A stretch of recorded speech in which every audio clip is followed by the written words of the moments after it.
경계선 성격장애는 다양한 오해와 편견으로 뒤덮인 심리장애입니다. 그것은 경계선이라는 모호한 진단명 때문일 수도 있고 우울증이나 불안장애처럼 많은 곳에서 다루어지는 심리장애가 아니기 때문일 수도 있습니다. 오늘은 이 같은 경계선 성격장애의 대표적인 5가지 오해들에 대해 하나씩 살펴보도록 하겠습니다. 영상을 시청하시기 전에 아직 제 채널을 구독하지 않으셨다면 꼭 구독을 부탁드립니다. 좋은 영상을 만드는데 큰 힘이 됩니다. 그럼 시작하겠습니다.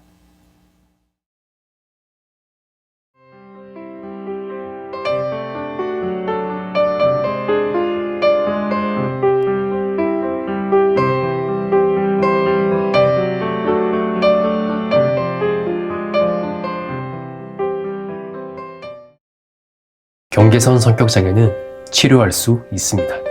다만 한 가지 염두에 둬야 할 것이 있다면 성격장애는 우울이나 불안 같은 다른 심리장애와는 달리 말 그대로 성격에 관한 것입니다. 성격은 우리가 이 세상에 태어나 성장하는 전 과정에 걸쳐 오랜 세월 동안 형성된 것이기 때문에 한순간에 마술처럼 뚝딱하고 증상을 없애기는 어렵습니다만 그것은 경계선 성격장애뿐만 아니라 다른 장애들도 마찬가지입니다. 그러니까 자포자기하지 마세요. 적절한 심리치료를 받을 수 있다면 더욱 도움이 될 것입니다. 회복의 시간은 사람마다 다를 수 있고 쉽지 않을 수도 있습니다만 일관된 치료는 경계선 성격장애의 증상을 줄이고 일상의 어려움을 감소시킬 수 있도록 도울 것입니다. 다만 심리치료를 받더라도 본인의 회복 의지가 없다면 그 효과는 크지 않을 수도 있습니다. 경계선 성격장애는 3대1의 비율로 여성이 남성보다 훨씬 더 많이 진단받는 것으로 알려져 있습니다. 일반적으로 여성 75%, 남성 25% 정도로 알려져 있죠. 보편적인 인식도 이와 크게 다르지 않습니다. 남성들보다는 여성들이 주로 겪는 성격장애로 인식되고 있으니까요. 하지만 반드시 그렇다고 볼 수만은 없습니다. 최근에는 성별에 따른 유병률의 차이를 발견하지 못했다는 연구 결과도 발표되었기 때문입니다. 그렇다면 이와 같은 차이가 발생하는 이유는 무엇일까요?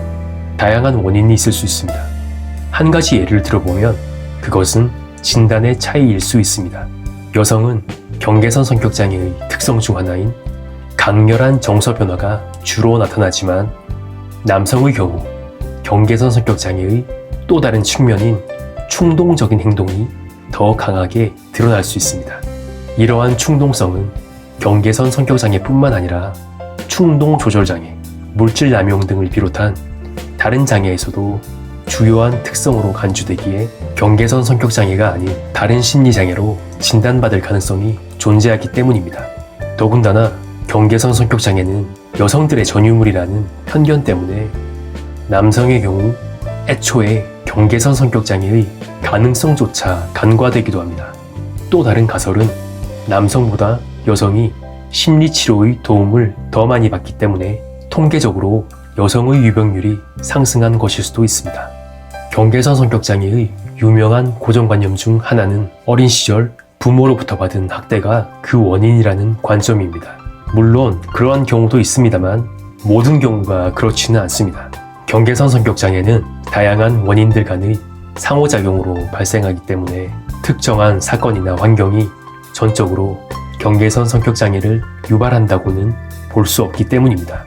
미국의 심리치료사이자 경계선 성격장애의 권위자인 폴 메이슨은 자신의 책 Stop Working on the Eggshell에서 자신이 만난 경계인의 일부는 자신의 부모에 의해 성적, 신체적, 정서적 학대를 당한 경험이 있었지만 자신의 자녀를 경계선 성격장애에서 치료하기 위해 그들의 삶을 헌신한 훌륭한 부모들에게 자란 사람들도 있었다라고 설명했습니다.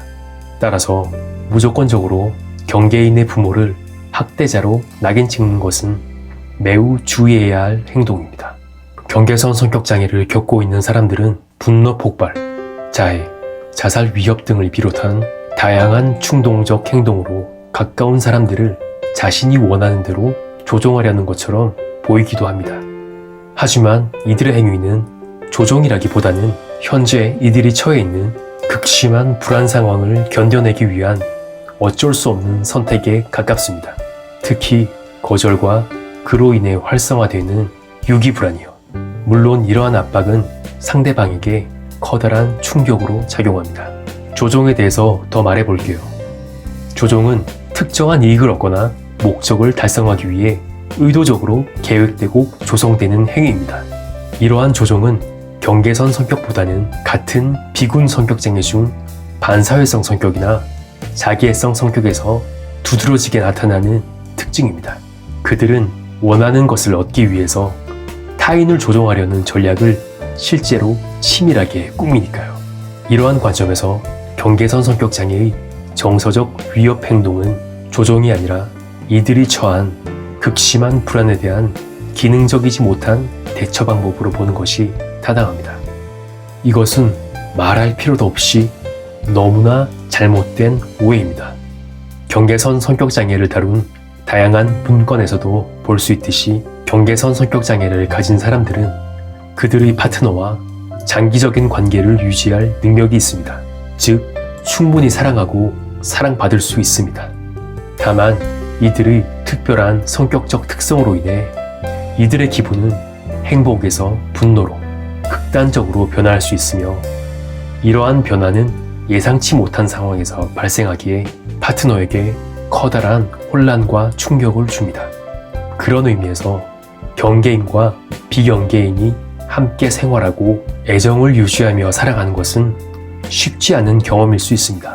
따라서 경계선 성격장애를 겪는 분들과 이들의 파트너는 사랑을 지키고 유지하기 위해 양쪽 모두 많이 노력하고 인내해야 합니다. 행복에 대한 두 사람의 의지에 적절한 심리치료가 더해진다면 이들의 삶은 천천히 안정되어 갈 것입니다. 지금까지 경계선 성격장애의 대표적인 오해들에 대해 하나씩 살펴보았습니다. 경계선 성격장애에 관한 다양한 생각과 의견이 있지만 핵심적인 것은 회복에 대한 스스로의 의지와 노력입니다. 그것이 가장 중요한 열쇠입니다.